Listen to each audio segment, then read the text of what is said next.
শিক্ষকদের জন্য পদ পদ তৈরি করা আছে, লেকচারার পদ, assistant professor, associate professor, professor এবং প্রিন্সিপাল। কিন্তু আমাদের কলেজ সমূহে আমরা আজ প্রায় 17 বছর হয়ে যাচ্ছে বিএসসি নার্সিং কলেজগুলো চালু হয়েছে, কিন্তু সেখানে এখনও সেই মানদাতার আমলের নার্সিং ইনস্ট্রাক্টর পদে শিক্ষকগুলো নিয়োগপ্রাপ্ত আছে। আমরা চাই না যে আমাদের যেখানে কলেজে নবম গ্রেডের পদ সৃষ্টি করা আছে, লেকচারার প্রফেসর, অ্যাসিস্ট্যান্ট প্রফেসর, সেখানে এখনও কেন নার্সিং ইনস্ট্রাক্টর পদ থাকবে।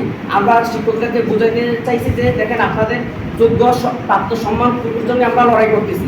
আমরা চাই আপনারা সেই ইনস্টিটিউটের ইনস্ট্রাক্টর পদ থেকে আপনারা লেকচারার প্রফেসর, অ্যাসিস্ট্যান্ট প্রফেসর এই ধরনের বড় পদগুলোতে যান।